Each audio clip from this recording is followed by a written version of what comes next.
આઠમા દિવસની રામકથામાં સંવાદમાં પ્રવેશ કરીએ તે પહેલા પુનઃ એકવાર ભગવાન ગોપનાથજીના ચરણોમાં પ્રણામ કરીને જે ભૂમિ પર મહેતા નરસિંહને પ્રભુનો સાક્ષાત્કાર થયો એ મહેતાને પ્રણામ કરીને આ સ્થાનના સ્થાન દેવતા પૂજ્ય સીતારામજી બાપુ, પૂજ્ય આત્માનંદજી બાપુ, આપના ચરણોમાં પણ પ્રણામ. આપણને સૌને વધારે ઉત્સાહિત કરવા માટે જે સંતો મહંતો પૂજ્ય ચરણ કથામાં આવીને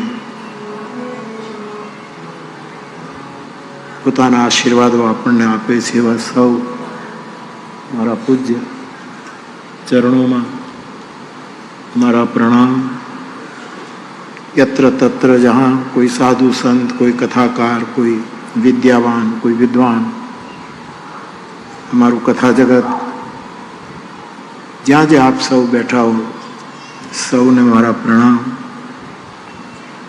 નિમિત્ત માત્ર મનોરથી પરિવાર અને આપ સૌ મારા શ્રોતા ભાઈ બહેનો સૌને વ્યાસપીઠ પરથી હું પ્રણામ કરું છું. જય સિયારામ, જય ગોપનાથ. બાપ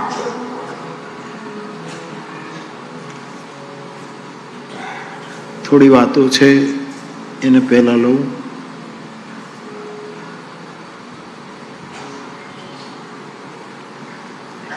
बापू हिंदी में है, मैं गुजराती करूं.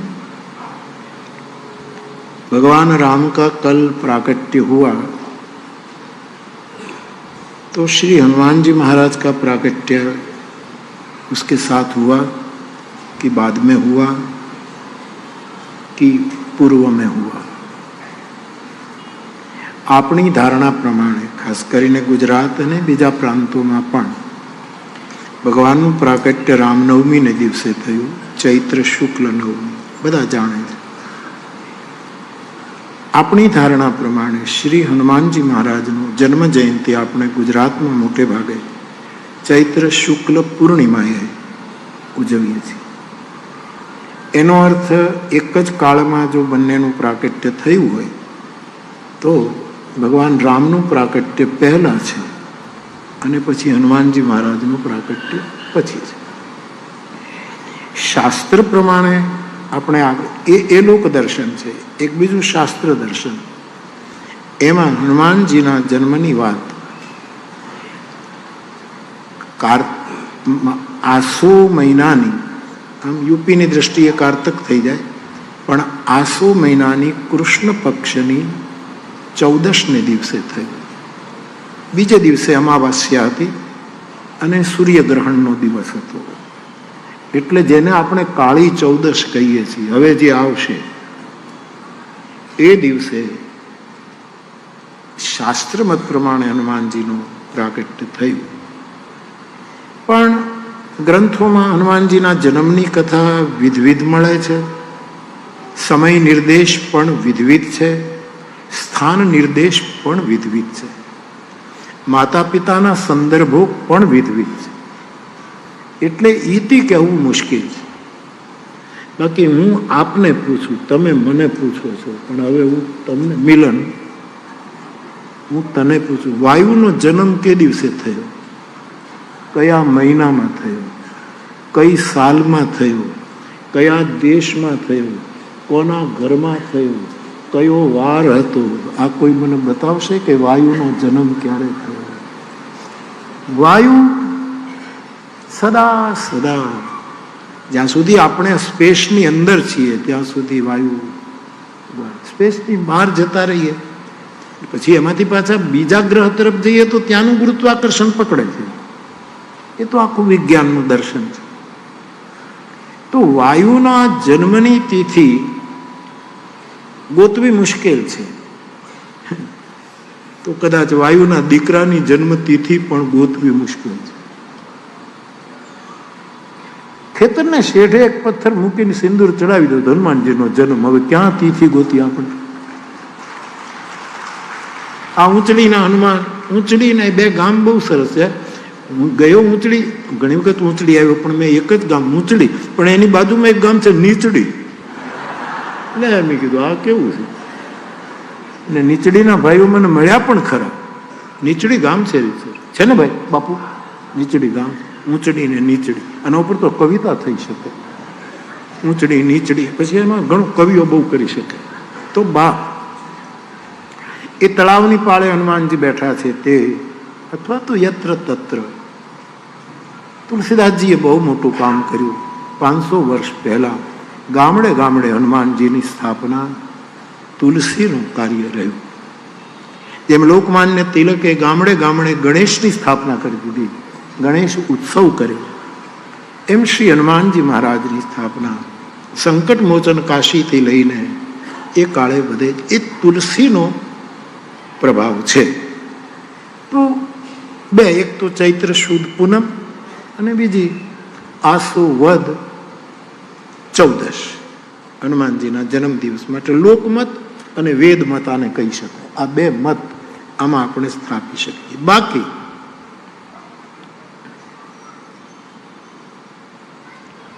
કોઈક ડાકલું વગાડે અને એ જ મિનિટે એને હનુમાન આવે, એમાં કઈ તિથિ નક્કી કરવી છે? હનુમાનજીના અવતાર નથી આવતા?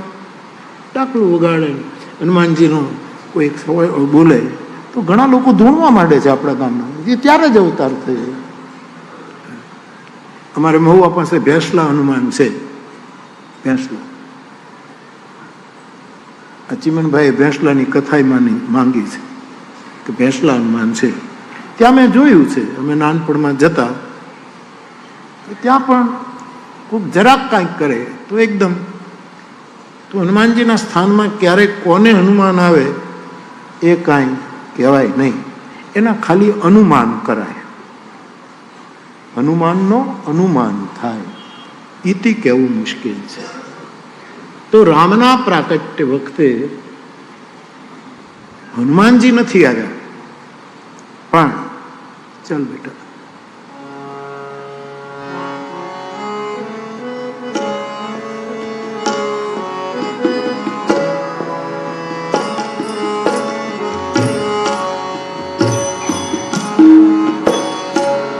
શીતલ મંદ સુરભી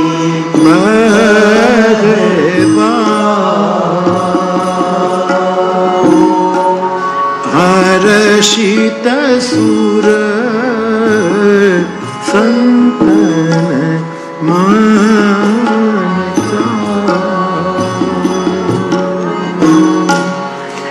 હર્ષિત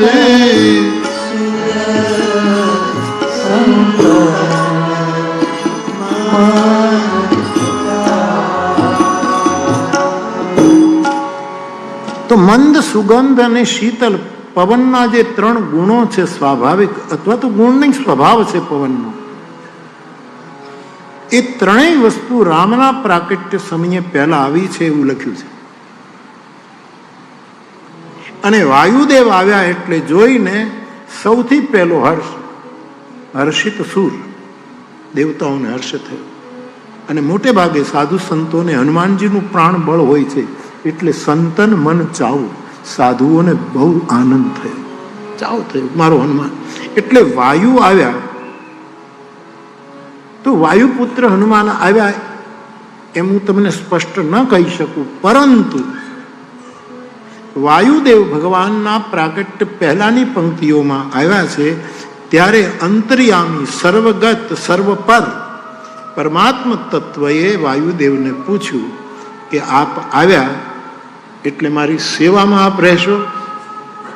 વાયુએ કહ્યું કે તમે તો પ્રાણના પ્રાણ છો, પણ મારે તો બધાના પ્રાણની રક્ષા કરવાની હોય છે. પ્રાણવાયુ તરીકે મારે તો આખા જગતને શ્વસવાનું હોય છે. ભગવાને કહ્યું કે તું પછી મારે એક કોઈ ખાસ સેવકની જરૂર પડશે રામકાર અવતારમાં, ત્યારે વાયુદેવે વચન આપ્યું કે તો મારો દીકરો તમારી સેવામાં આવી ગયો. અંજની પુત્ર પવન સૂતના. અને હનુમાનજી 11 વસ્તુને લઈને આવ્યા છે. તો તમે પૂછ્યું એ સારું થયું કે મને સ્મરણ થાય. દાદા, આપણે ત્યાં આજે ગુજરાતમાં ભાગવત કથાની વ્યાસપીઠો જે સત્કર્મ કરે છે, એ ભાગવત કથાના પ્રથમ પંક્તિના જે વક્તાઓ છે એમાંના એક પૂજ્ય શરદ દાદા એ બેઠા છે. દીકરો પણ સારી કથા કરે છે. રાજી થાવ બેટા, અમારા કેટલા કથાકારો બેઠા. ભાગવતમાં 11 રુદ્રોના નામ છે. 11 હનુમાન બનીને આવ્યો છે. 11 રુદ્રના નામ છે. કયો સ્કંદ ને કયું એ બધું પછી તમે ગોતો. એટલું તો તમે કરો ને યાર, બધું જ મારે કરવાનું. શિક્ષક પણ ભણાવીને એમ કે હવે તમે હોમવર્ક કરજો ગૃહ કાર્ય. રેવતા જવું પહેલું રુદ્ર છે રૈવત, ભાગવતનું પ્રમાણ છે.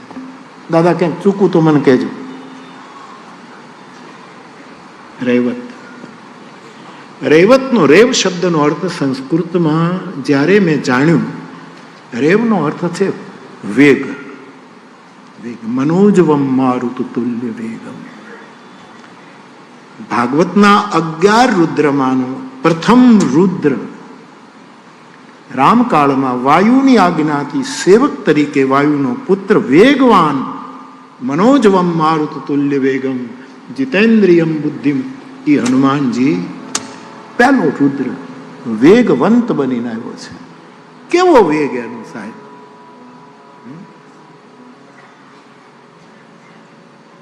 મારુત તુલ્ય વેગમ આપણે જાણીએ છીએ વિશ્વામિત્રજીના શબ્દોને. સવાર પડે તો લક્ષ્મણ જીવિત ન થાય, મૂર્છામાંથી ઉઠે નહીં, વાત પૂરી થઈ જાય. સુષેણ વૈદે કહ્યું કે ઔષધિ સૂર્યોદય પહેલા કોઈ લઈ આવે તો થાય. તમે કલ્પના કરો મારો હનુમાન કેટલા વેગથી ગયો છે. આ રૈવત તત્વ છે ભાગવત. કદાચ પહેલી વાર કહું છું, આ તો આપે પૂછ્યું એટલે દાદા ને બધા બેઠા છે એટલે સ્મરણ. ભાગવતમાં વારંવાર દર્શન કર્યા. મારી સાથે ભાગવત ગ્રંથ હંમેશા હોય દાદાઓ, ડેઈલી મારી પાસે. મારે સંદર્ભ જોવો હોય, કાંઈ કામ ન હોય તો એમને 2-5 શ્લોક વાંચીએ, એકલા ગાઈએ તોય આનંદ થાય. એટલા રૈવત.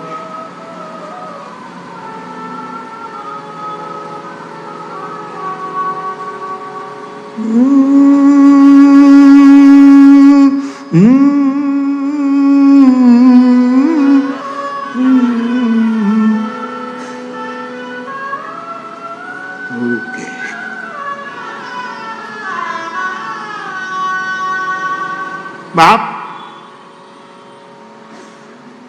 કેટલા વ્યક્તિ સમુદ્ર નાંગ્યો છે, ઉલ્લંઘન કર્યું છે, ત્યારે થોડાક વચ્ચે અવરોધો આવ્યા છે, પણ એને પાર કરતા બારીથી નાંગી ગયું મતી ધીરા. આમ એકદમ આમ જાણે લકીર. આપણે મીણબત્તી લઈ અથવા તો અગરબત્તી લઈને આમ કરીએ તો આખો લીટો થાય. 2-3 વખત કરીએ તો આમ નથી. એ અહીંથી ઉડ્યો ને અહીંયા પહોંચ્યો, આખો લીટો થઈ ગયો થાય. કેવી તીવ્ર ગતિ હશે મારા મારુતિને. મનોજવમ મારુત તુલ્ય વેગમ. અથવા તો મન જેવી ગતિ. ધાયવું મનહુ રામ મન. હનુમાનજી જ્યારે બાણની જેમ સીતાની શોધ કરવા માટે નીકળ્યા ત્યારે કવિઓએ કહ્યું કે હનુમાન નથી ગયા, રામનું મન ગયું. માનવીનું મન કેટલી ગતિથી જાય છે. આપણે અત્યારે એક ક્ષણમાં તમે વિચાર કરો, વોશિંગ્ટન જવું છે, જાઓ. આપણે ત્યાં એક કહેવત છે, મૃગાંક શાહે એમ કહ્યું, આપણે ત્યાં એક કહેવત છે કે મન હોય ત્યાં માળવે જવાય છે ને દાદા. મન હોય તો માળવે. પણ હવે એવું નથી. હવે તો મની હોય તો માળવે જવાય છે. મન હોય ત્યાં માળવે નથી, તો મની હોવા જોઈએ તો માળવે. આ મૃગાંક શાહ.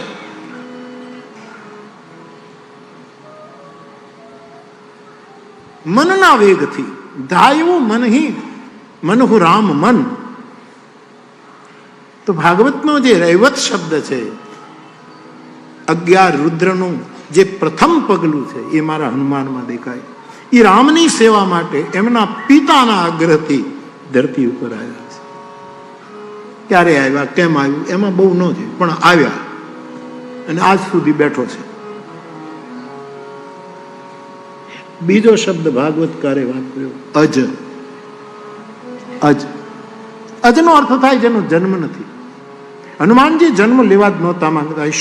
શંકરનો અવતાર છે એટલે એનો જન્મ હોય નહીં, એ અજ છે. પરંતુ જો રામાયણમાં રાવણને પણ અવતાર કીધો, રામજીને પણ અવતાર કીધા, બધા અવતારો. અને તુલસીદાસજીએ કહ્યું કે રામ કાજ લગી તવ અવતાર. હનુમાનજીને અવતાર કહ્યું, તું અવતાર છે. તારો જન્મ નથી, પણ તારે રામ કાર્યને માટે પ્રગટ થવું પડ્યું છે. અજ છે.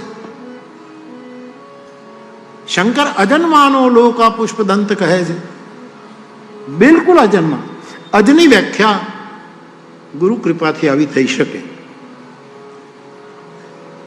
એટલે બીજું જે રુદ્રનું સ્વરૂપ છે 11, એ હનુમાનજી છે. આ શનિવાર છે ને, એટલે સારો પ્રશ્ન આવ્યો છે.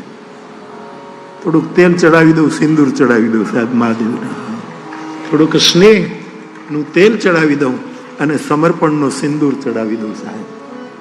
અને આપણે સૂત્ર દોરા ચડાવીએ છીએ ને, સાંખ્ય સૂત્ર હોય, બ્રહ્મ સૂત્ર હોય, ભક્તિ સૂત્ર હોય, ધર્મ સૂત્ર, એના થોડાક પ્રેમ સૂત્ર હોય, એના થોડા દોરાઓ, ધાગાઓ પહેરાવી દઈએ. શ્રી હનુમાનજીની પૂજા.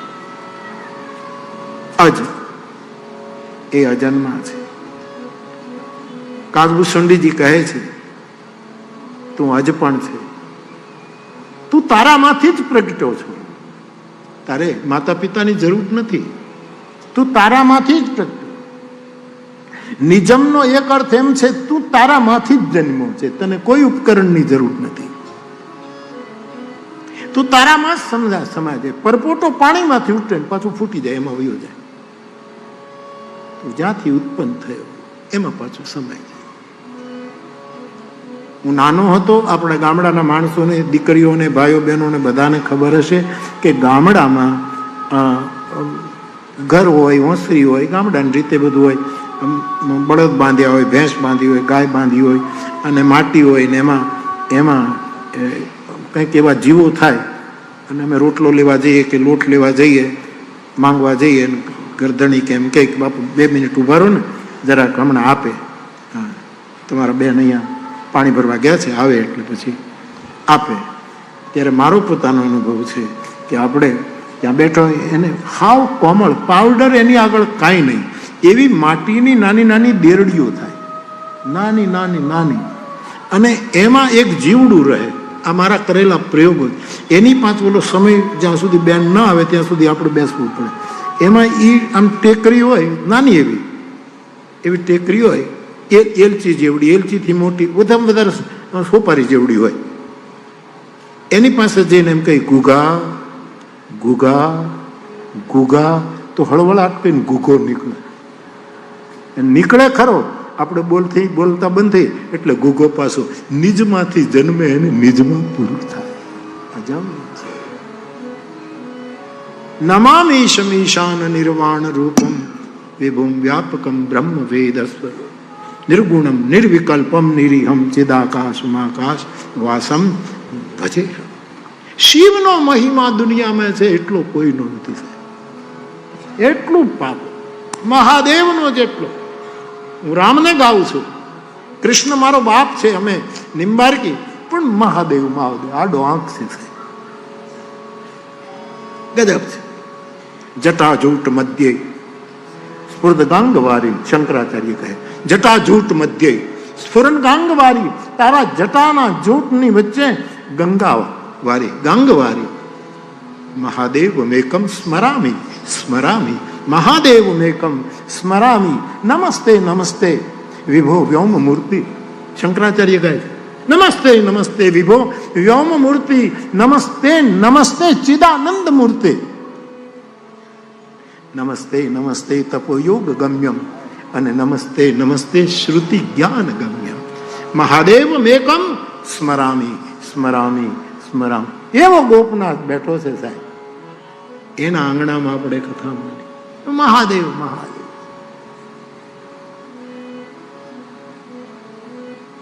બીજો રુદ્ર ભાગવતના કહેવા પ્રમાણે અજ છે અને તે હનુમાનજી છે. જન્મ ન લે. જન્મની કથાઓ ઘણી છે. સાઉથ આફ્રિકામાં પેલું કયું દૂર ગામ હતું, હજે ક્યાંક ગયા હતા અમે, ચિત્રકૂટ નામ હતું, ત્યાં ગયેલા. ત્યારે હનુમાનજી વિશેના થોડાક પ્રસંગો મેં કયા છે એવું મારા સ્મરણ, વર્ષો પહેલાની વાત છે. પણ મૂળતઃ એ અજન્મા છે. એ પ્રગટ થયા છે રામ કાર્ય માટે, રામ માટે. અને રામ કાર્ય માટે એ સતત, પછી રામાયણ તમે લો, માનસ, તો રામ કાર્ય માટેના કેટલા ઉલ્લેખો તમને સંદર્ભો માનસમાં મળી જાય. આ કર્યું, આ કર્યું, આ કર્યું, આ કર્યું. તો એ બીજો અજ રુદ્ર, એ મારું મહાદેવ છે, શિવ હનુમાન છે. ત્રીજો ભવો, ભવ ભવ ભવ કલ્યાણવાચક, આશીર્વાદક. પુત્રવતી ભવ, આજે ભવ પતિ પ્રિયા ભવ એટલે કલ્યાણનો આશીર્વાદ. શ્રી હનુમાનજી મહારાજ કલ્યાણ સ્વરૂપ છે. મંગલ મૂર્તિ મારુત નંદન, સકલ અમંગલ મૂળ નિકંદન. કલ્યાણનું પ્રતીક છે. કલ્યાણાનામ નિધાનમ, જેમ પ્રભુનું નામ એમ શિવનો અર્થ જ કલ્યાણ થાય. તો ત્રીજો રુદ્ર ભવનો અર્થ એ કલ્યાણ સ્વરૂપ છે, કલ્યાણ મૂર્તિ છે, મંગલ મૂર્તિ છે શ્રી હનુમાન. એ ત્રીજો. રૈવત, અજ, ભવ અને ભીમ. ચોથો રુદ્ર ભીમ. ભીમ રૂપ ધરી અસુર સંઘારે, રામચંદ્ર કે સાજ સવારે, લાય સજીવન લખનજી આય, શ્રી રઘુવીર અરસી ઉરલાય. એ ભીમ રૂપ છે. તો રૈવત, અજ, ભવ, ભીમ, વામ. બધાની ચાલ કરતા આની ચાલ જુદી, સાધુડાઓની ચાલ જ જુદી હોય. વામ છે. સૂર્યનારાયણે કીધું કે તમારે વિદ્યા પ્રાપ્ત કરવી હોય તો મારી પાછળ પાછળ આવવું પડે, અને હું તો ગતિથી જાઉં, મારે તો આ જગતને અજવાળવાનું. પાછળ અને પાછળ પીઠ સામે જોઈને વિદ્યા નથી, એના માટે સન્મુખ રહેવું જોઈએ. નારદજી કે હું તમારી સાથે સાથે દોડું તો તમે તમારી રીતે ચાલો, હું મારી રીતે દોડું તો વિદ્યા, તો કે મારે આમ મોઢું ફેરવી ફેરવીને તારા સામે જોવું પડે ને એમાં વિદ્યા. વિદ્યા તો સન્મુખ અર્થ લાભ મળે ને, તો તમે સન્મુખ, તો કે હું સન્મુખ, તો કે હું આમ ગતિ કરું, તું હનુમાન સન્મુખ રહે તો તારે પાછે પગલે પગલે ચાલુ કે પાછે પગલે પગલે. વામ, ઉલટા ચાલે. સિંહ, આપણે લંકીની માટે પણ કહેવાયું, સિંહિકા માટે. એ બધી હનુમાનજીની વૃત્તિ જુદી જ રીતે છે. વામ જ ઉપડે. સુરસાએ 100 યોજન મોઢું કર્યું તો 200 યોજન કર્યું, 16 યોજન કર્યું, 32, 100 કર્યું, આટલું, જેમ જેમ એવી રીતે જ ઉપડે. પેલી સિંહિકા નામની રાહુની માતા પડછાયા પકડવા ગઈ, તે એનો પડછાયો દુનિયામાં રહેવા જ ન દીધો કે હવે જગતમાં ક્યાંય તારો પડછાયો ન રહે, એવું પડછાયા વગર કરી નાખીએ. અવળું લંકીને મુષ્ટિકા મારી કે તારા બાપને નૃસિંહ બનીને એનું હૈયું ફાડીને ઠાકોરજી માર્યો, તને હવે હું તને લોહીનો કોગળો કઢાવી નાખું, એમ કરી લંકીની ઉપર પ્રહાર કર્યો. આ બધા પુરાણોના સંદર્ભો છે. લંકીની વામ છે, એની ગતિ બધાથી જુદી છે. સાધુ સંત કે રક્ષક છે એટલે બધાથી જુદી છે. બધાથી જુદો પડે છે એમ નહીં, એની ગતિ જ જુદી છે. સાધુ બધાથી જુદો ન પડે, પણ એની ચાલ જ એવી હોય સાહેબ, એને આપણે નથી સમજી શકતા. કબીર સાહેબ કેટલા વામ ઉપડ્યા છે. નાવ મેં નદિયા ડૂબી જાય, હા વામ ગતિ જ છે. એક અચંબો એવો દેશો, બેટીએ જન્મ્યો બાપ. આ બધું ઊંધું જ ચાલે છે, બધું ઊંધું જ ચાલે. તો શું કરવું? પરમ તત્વ વામ છે, એને સમજવા માટે બહુ જ અહિરીવ ગતિ હોય છે એની, વાંકી ચૂકી વાંકી ચૂકી વાંકી ચૂકી. હૃદયના દરમાં આવી જાય તો સીધું સમજાય. જેમ સર્પની ગતિ વાંકી ચૂકી પણ દરમાં જાય તો સીધું, એમ હૃદયના દરમાં જો પરમાત્મા સમજાય તો એ સરળ લાગે, બાકી બહુ જ ગતિ વાંકી ચૂકી. આજ આશીર્વાદ ભીમ, વામ, પછી રુદ્ર. રુદ્ર ઉગ્ર, ઉગ્ર નોટ રુદ્ર, ઉગ્ર, ઉગ્ર શબ્દ. જ્યારે જ્યારે માં જાનકી ઉપર કઈ તકલીફ થઈ, સાધુઓ ઉપર કોઈ તકલીફ થઈ, અને અકારણ જ્યારે કોઈ પરમ તત્વને કોઈ લોકો પરેશાન કરવાની કોશિશ, ત્યારે મારો હનુમાન ઉગ્ર બન્યો છે. આખા લાલ બને છે, એનો અર્થ છે ઉગ્રતા. એક પ્રકારની લાલ રંગ ઉગ્રતાનો પણ પ્રતીક છે. લાલ દેહ લાલી લસે, અરુધરી લાલ લંગૂર, વજ્ર દેહ દાનવ દલન, જય જય જય કપિશૂર. ઉગ્ર બને. મેં ઘણી વખત કહ્યું છે,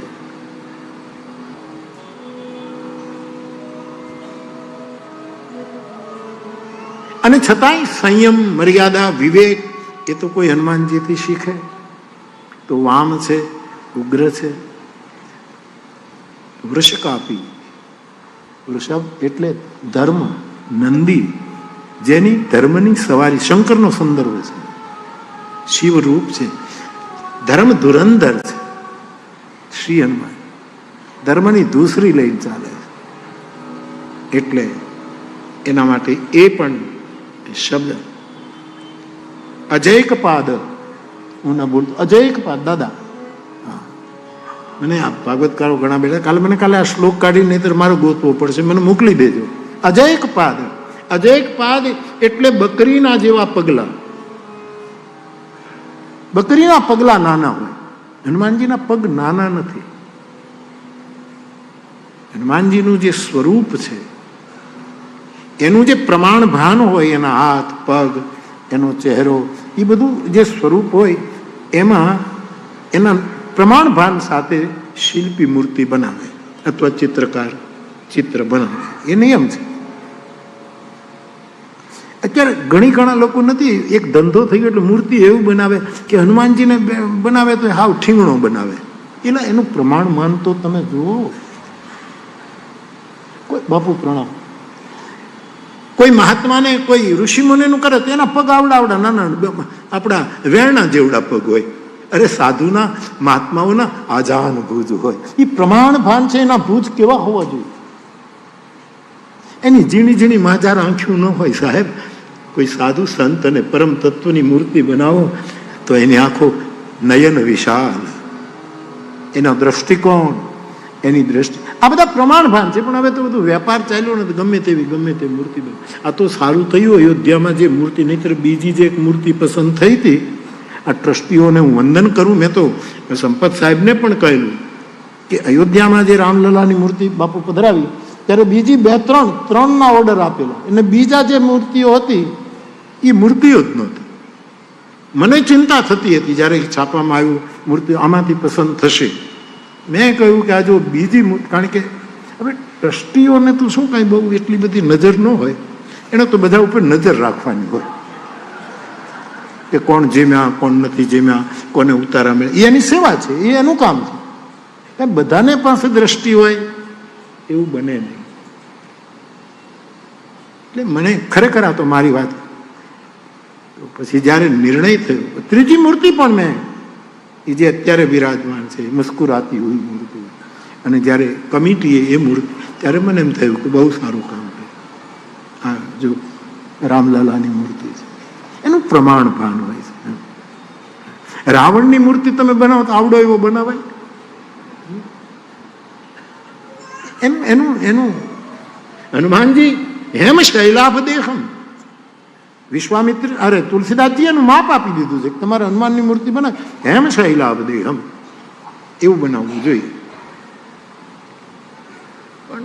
અને જ્યાં જ્યાં ગામડાઓમાં નવા રામજી મંદિર થાય છે, કૃષ્ણ મંદિર થાય છે, શિવમાં તો મૂર્તિ ન હોય, શિવલિંગ હોય એટલે પ્રશ્ન જ નથી.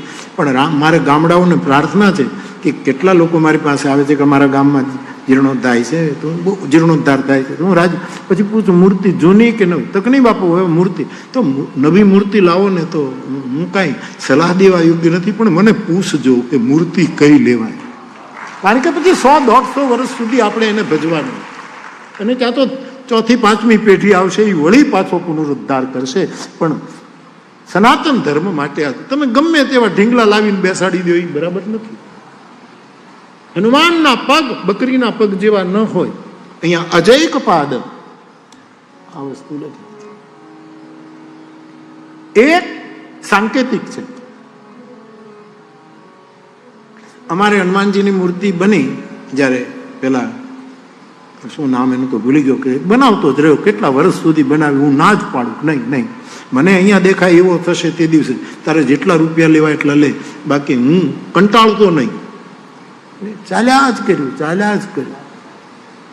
છેલ્લે જ્યારે મૂર્તિ બની મેં મારી નજરે અડધો કલાક બેસીને જોયું, પછી મેં કીધું કે પગ થોડાક નાના છે, એનું જે સ્વરૂપ છે એના આટલા વર્ષો પહેલાની વાત કરું ત્યારે પહેલા મેં મારી જાતે સમાધાન લીધું કે વાંધો નહીં, શાસ્ત્ર કહે છે અજૈક પાદ, હનુમાનજીના પગ બકરા છે, પણ એ સાંકેતિક એનો અર્થ કરવો પડશે.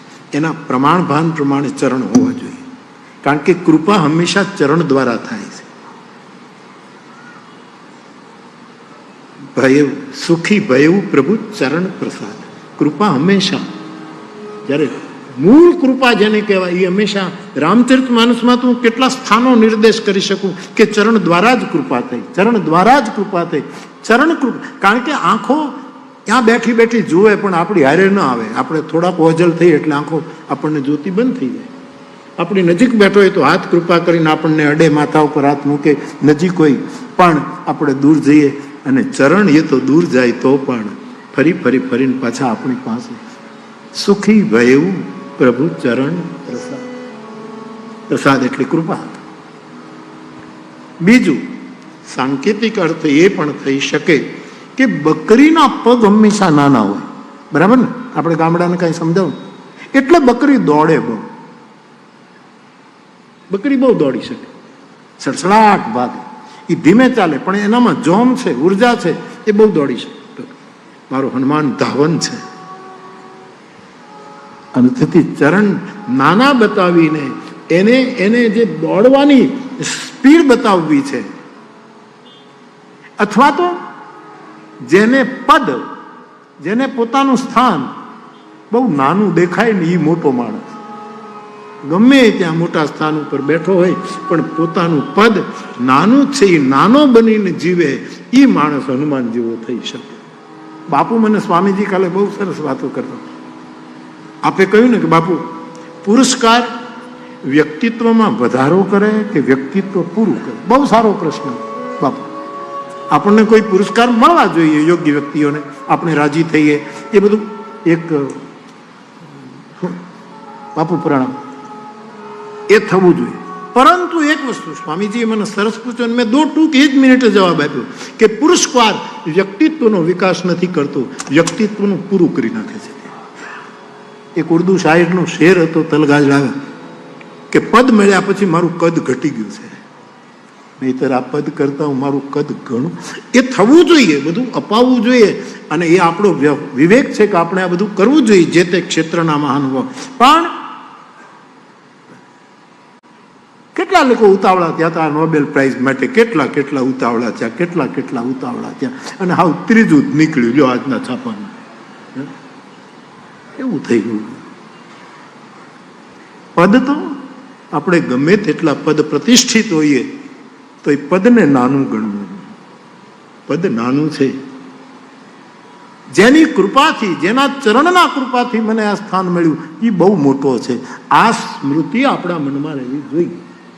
અજૈક પાદ. પછીનો શબ્દ છે જેને સર્પની સાથે સંબંધ છે. સર્પ હોય એ કાંચળી ઉતારી નાખે સમય થાય ત્યારે.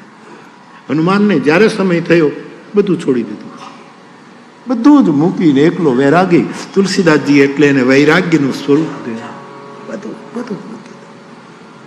જનની, જનક, બંધુ, આ બધાને મૂકી કેવલ રામ. ત્યાં સર્પનો સંદર્ભ આપણે લઈ શકીએ, અથવા તો ભગવાન શંકરના ગળામાં ભુજંગ તરીકે સર્પ છે એટલે હનુમાનજી તરફ સંકેત, એ રુદ્ર રૂપે હનુમાનજી તરીકે આવ્યા છે, એ પણ એક લક્ષણ બતાવ્યું છે. આગળનું બહુરૂપ, અનેક રૂપ ધારણ કરે એવો રુદ્ર, કભી સૂક્ષ્મ રૂપ ધરી યહી દિખાવા, વિકટ રૂપ ધરી લંક જરાવા, વિપ્ર રૂપ ધરી કપિત ગયું, મસક સમાન રૂપ, કભી કેટલા પ્રમાણો આપી શકે. બહુરૂપ ભાગવત કહે એ રુદ્ર, એ મારો હનુમાન છે. અને મહાન ઇતિ, મહાન ઇતિ 11મો રુદ્ર. હનુમાનજી જેટલો મહાન કોણ છે? જેના નામની સાથે જ મહાશબ્દ લાગે. મહાવીર બિનવઉ હનુમાના રામ જાસુ. તો બાપ રામ પ્રગટ્યા, એના પહેલા વાયુદેવ આવી ગયેલા. વાયુદેવને પ્રભુએ પૂછ્યું એટલે કહ્યું કે મારે તો બધાના પ્રાણની રક્ષા કરવાની, પણ હું તમારી સેવામાં એક જગ્યાએ ન રહી શકું, નહીંતર જગત ઠપ થઈ જાય. મારો દીકરો તમારી સેવામાં રહેશે મહારાજ. અને તેથી હનુમાનજી રામના જન્મની સાથે સાંકેતિક રૂપે આવ્યા, એવું મારે તમને આ ચિઠ્ઠી લખી અને કહેવું છે. સારો પ્રશ્ન પૂછ્યો, ધન્યવાદ. બીજી વાત, બાપુ ઊંઘ ઉપર કાબુ કરવા માટે શું કરવું? સૂઈ જવું. વાત પૂરી. આપણે એનું મારે ક્યાંથી કાઢવું? લખ્યું છે બાપુ જય છે. ઊંઘ પર કાબુ કેમ કરવો? કથા સાંભળવાની તીવ્રતા હોવા છતાં તમે સામે બેઠા હોય તો પણ ઊંઘ કેમ આવી જાય છે? કોણ હેરાન કરવા આવે છે? શું કામ હેરાન કરવા આવે છે? શું પ્રયત્ન કરી શકાય? તો પછી મથામણ થાય છે કે હવે કથામાં આવવું કે ન આવવું. આવવું કે ન આવવું એ તમે નક્કી કરજો, પણ સૂઈ જવું. આપણે આવવું એમ ન કહી શકું અને ન, બાકી સૂઈ જવાની તમને છૂટ છે મારા બાપ. જ્યાં બેઠા હો ત્યાં સૂઈ જાજો. કથા ક્યારેક જગાડશે, ક્યારેક જગાડશે, ક્યારેક ઉત્તિષ્ઠત જાગ્રત પ્રાપ્ત વેદાન નિબોધિત ક્ષુરસ્ય ધારા નિશિતા દુરત્યયા દુર્ગમ પથસ્તત કવિઓ વદંતી. આ કથા ક્યારેક જગાડશે. માટે સૂઈ જવાનું. હું હૃદયથી કહું, મેણું નથી મારતું, તમારે સૂઈ જવાનું. અને પહેલી, બીજી, ત્રીજી લાઈનમાં બેઠો હોય એને તો સૂઈ જ જવાનું કે મને દેખાય. હું આમ કઠોર ન બની શકું, પણ ઘણા નામ મેં આગલી કથામાંથી કાઢી નાખ્યા છે, સૂઈ જ જાય છે, એના નામ કાઢી નાખ્યા છે. નહીં, આટલી કથા સસ્તી નથી કે હું તમને બધે ફેરવું. તમે સૂઈ જાઓ છો. 68 વર્ષથી જાગું છું.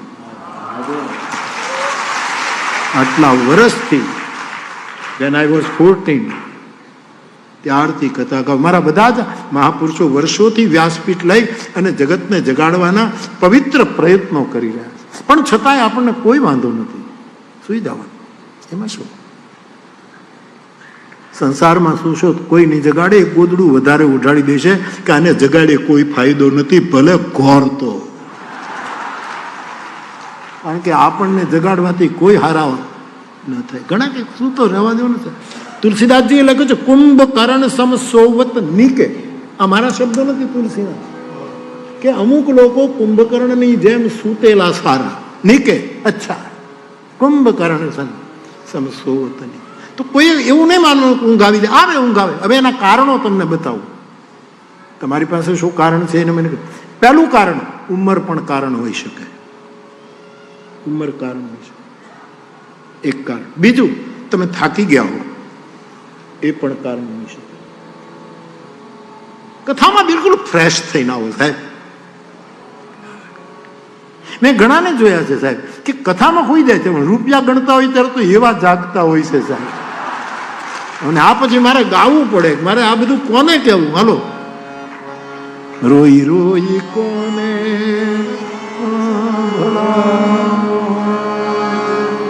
આવા દખ કોની આગળ ગાવું, એ જાળ એ છે રુદિયો રૂવે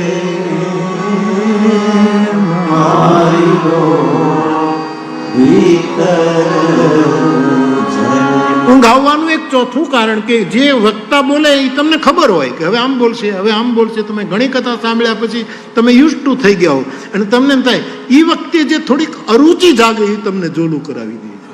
એટલે મેં તમને 2 દિવસ પહેલા કે શ્રોતા અને વક્તા એવા સમશીલ સમદર્શી જાણે, બે સમશીલ હોવા જોઈએ. જેટલું વક્તા જાણે એટલું શ્રોતા જાણતો હોવો જોઈએ, છતાંય નવી નવી રૂચિથી સાંભળતો હોય. મને ખબર છે આના પછી આ પ્રસંગ આવશે, આના પછી આ ચોપાઈ આવશે, છતાંય એક નવી રૂચિ. તુલસીદાસજી શ્રોતા વક્તાનું, તે શ્રોતા વક્તા સમશીલ, શીલવાન બંનેના શીલ, સમદર્શી બંને સમદર્શન, અને જાનહી હરિ લીલા, બે ભગવાનની લીલા જાણ. છતાંય તો રુચિ ભંગ ન થાય, રુચિ નૂતન થાય. એ પણ એક આપણને એમ થાય ના ના આપણને તો આ ખબર છે. આમે પૂર્વ રાગમાં બધું આવું કરીએ, જે વિષય લીધો હોય, જે ચોપાઈ, એની ભૂમિકા થોડીક બાંધીને પછી કથામાં ઘણા માણસો જ્યારે હું કથાનો દોર શરૂ કરીને ત્યારે ઊભા થઈ જાય છે. હવે તો કથા આવશે, આની તો આપણને ખબર છે, એમ કરીને નીકળી જાય. આ તમારી અરુચિ એ પણ નિદ્રાનું એક કારણ છે. નરસિંહ મહેતાએ તો પદ લખ્યું, નિદ્રાએ કોને કોને લૂંટ્યા છે. ભલાને નિદ્રાએ લૂંટ્યા છે. નરસૈયાના નાથને ભજશો તો નિદ્રા રહેશે, છેટું દૂર રહેશે. બાકી તો નિદ્રા એ તમો ગુણ છે. અને હું તમને સૂઈ જાઓ એટલે હું તમને રાજી કરું કે સૂઈ જવું સારું છે, કારણ કે વિશ્રામ તો મળે છે. અને કથાનું કામ જ વિશ્રામ આપવાનું છે. અમે બોલીએ ને તમને વિશ્રામ મળે તો એ સારું છે, સાંભળો ને વિશ્રામ મળે, અને સૂઈ જાવ તો પણ અમારે જે કરવું છે એ જ થઈ રહ્યું છે. પાયો પરમ વિશ્રામ, સૂઈ જવાનું. બા મારે એક વખત એવી કથા કરવી છે એટલે બોલવું જ નથી. બધાને કહું અડધો કલાક સૂઈ જાઓ. આ છોકરાઓને કહું તમે એક ગજાનન મૂકી દો શરણાઈ, અને બીજો અવાજ કરો, નાકમાં હરણાઈ વગાડો.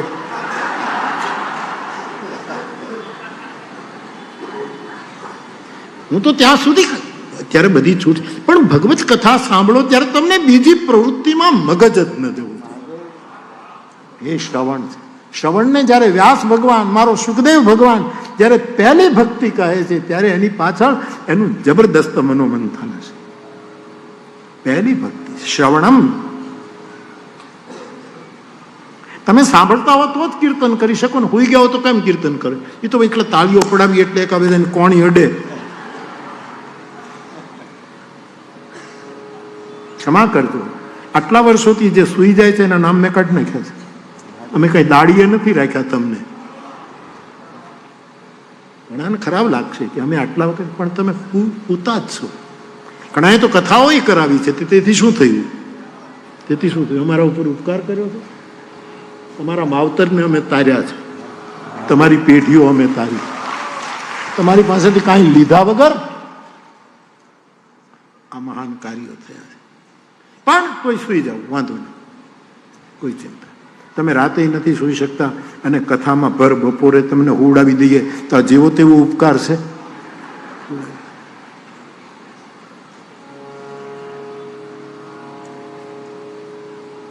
બા તો આપે પૂછ્યું તો આવા કારણો હોઈ શકે, બાકી તો વ્યક્તિગત કારણો જે, અથવા તો તમે ઊંઘની ગોળી લઈને આવ્યા હો, ચાલો ઊંઘની ગોળી લઈને જઈએ. અત્યાર સુધી છોકરાઓ એક વખત એક ક્ષણ માટે મને જોલું આવ્યું, આખી રાત તલગાજડામાં સંતવાણીના ભજન સાંભળતા હતા, અને પહેલી વાર સંતવાણીના, અને 5 વાગ્યા, અને એક જ ક્ષણ, અને હું પાછો સાવધાન થઈ ગયો. બાકી અમને કોઈ દિવસ, અમે પ્રોગ્રામમાં બેઠો હોય કોઈ દિવસ ઊંઘ ન આવે છે. તથામાં ઊંઘને ઘરે મૂકીને આવો અને ભૂખને અહીંયા લઈને આવો. અમારે ભૂખ છે, અથા તો બ્રહ્મ જિજ્ઞાસા, અથા તો ભક્તિ જિજ્ઞાસા. અને પછી ખોટું ખોટું પરાયણે જાગવું નહીં, ઊંઘ આવે થોઈ જવું. શંકરાચાર્ય કીધું નિદ્રા સમાધિ સ્થિતિ.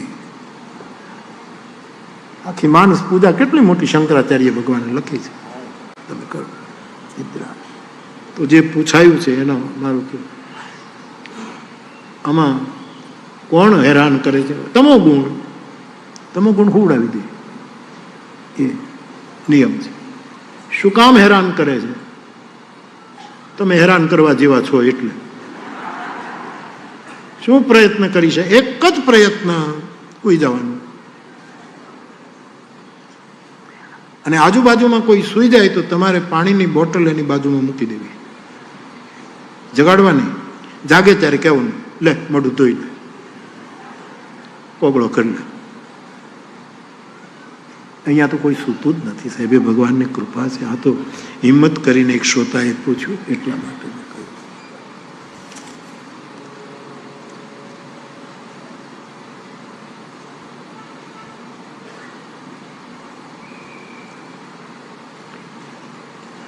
રામ જન્મ વખતે કૌશલ્યામાને ભગવાનના ચતુર્ભુજ રૂપે દર્શન થયા.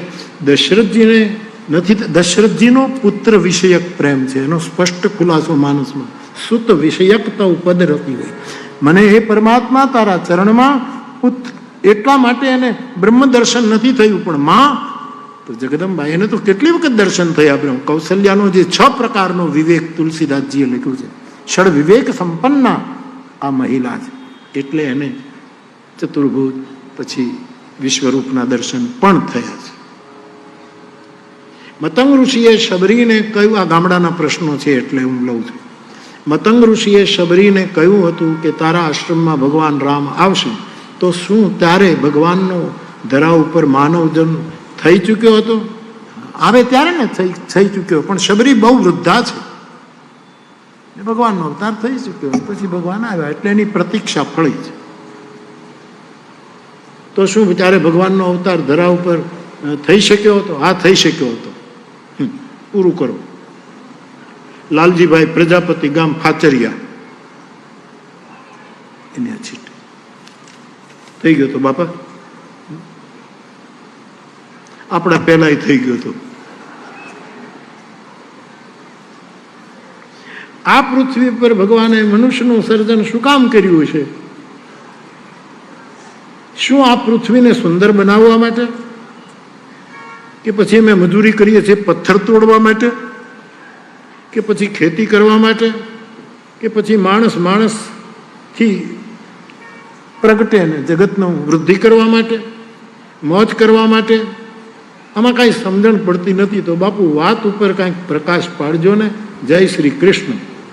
વિજય મિસ્ત્રી, ચલતા પુરજા, ફોન નંબર 9825593792. ભગવાનનો અવતાર શું કામ થયો હતો? એને એકલા ગમતું નથી એટલે થયો. શું કામ આ બધું બનાવ્યું? સ એકાકી ન રમતે, એને બીજા જોઈએ છે એટલે આપણને બનાવ્યા છે. એને આપણી સાથે રમવું હતું, પણ આપણે વચન ભંગ કર્યું કે એની સાથે રમવાને બદલે બીજાની સાથે રમવા માંડ્યા છીએ. શંકરાચાર્ય ભગવાને કહ્યું કે 8 લક્ષણ જે પકડી લે એ બ્રહ્મની સાથે ક્રીડા કરી શકે. આવું શંકર વચન છે. ચિંતા કર્યા વગર ભિક્ષાનું અન્ન જે ખાય એ પહેલું સૂત્ર. ચિંતા ન કરવાની. અને કાયરતા, કોઈની પાસે ભિક્ષા અને ભીખમાં બહુ અંતર છે. ભીખ માંગવી એ કાયરતા છે, ભિક્ષા માંગવી એ બુદ્ધ પુરુષોનું લક્ષણ છે. કાયરતા વગર અને ચિંતા વગર કોઈક ભિક્ષા આપે તોય ઠીક, ન આપે તોય ઠીક, એવી રીતે જે ભિક્ષા પ્રાપ્ત કરે એ બ્રહ્મની સાથે ક્રીડા કરી શકે. શંકરાચાર્ય કહેશો તો કાલે શ્લોક લે, આની વાત મેં પહેલા કરી છે. સંગ્રહ કરેલું પાણી ન પીવે. તમે જુઓ તો ખરા જગતગુરુએ કેવા વિચારો આપ્યા. માટલાનું પાણી ન પીવાય કારણ કે એ સંગ્રહ કર્યો છે. સંગ્રહ ન ખપે, વહેતું નદીનું પાણી પીવે એ બ્રહ્મની સાથે ક્રીડા કરી શકે. વહેતું પાણી એટલે આપણે ત્યાં પેલું છે ને, વહેતા પાણી નિર્મલાન, બંધ ગંધીલા હોય, ધન તો વાપર્યા ભલાન, માડું સમજે, એવું કંઈક છે. કેટલો મોટો વિચાર આવે છે. હુકવવા ન પડે ને ધોવા ન પડે એવા કપડાં પહેરે એ બ્રહ્મની સાથે રમી શકે. કોઈ પણ કપડાં સૂકવવા તો પડે જ, ક્યારેક ધોવા તો પડે જ. આ જીન્સ તમે પહેરો છો એ એમને બહુ ધોવા નહીં પડતો હોય, ખબર નહીં. હું તો ઘણાને ઈનું પહેરીને ફરતો જોઉં જ્યારે હોય ત્યારે ઈનું. કારણ કે આપણે ડાઘ જોઈએ ને, ક્યાંક ડાળનો ડાઘ હોય, ઉતાળે ઉતાળે કોઈ પંગતમાં જીમ્યા હોય, ક્યાંક કાં તો ફાટેલું હોય, તો આપણને એમ જ લાગે કે જેને ઈશ્વર સાથે ક્રીડા કરવી. આહા, જગતગુરુમાં આપણો બાપ કહે છે, સનાતન ધર્મનો બાપ બોલે, એણે કહ્યું કે સૂકવવા ન પડે ને ધોવા ન પડે એવા કયા કપડા? તમે વલકલ પહેરો તો ક્યારેક તો એને સાફ કરવા પડે, પાણીમાં બોળીને આમ ઝટકવા પડે.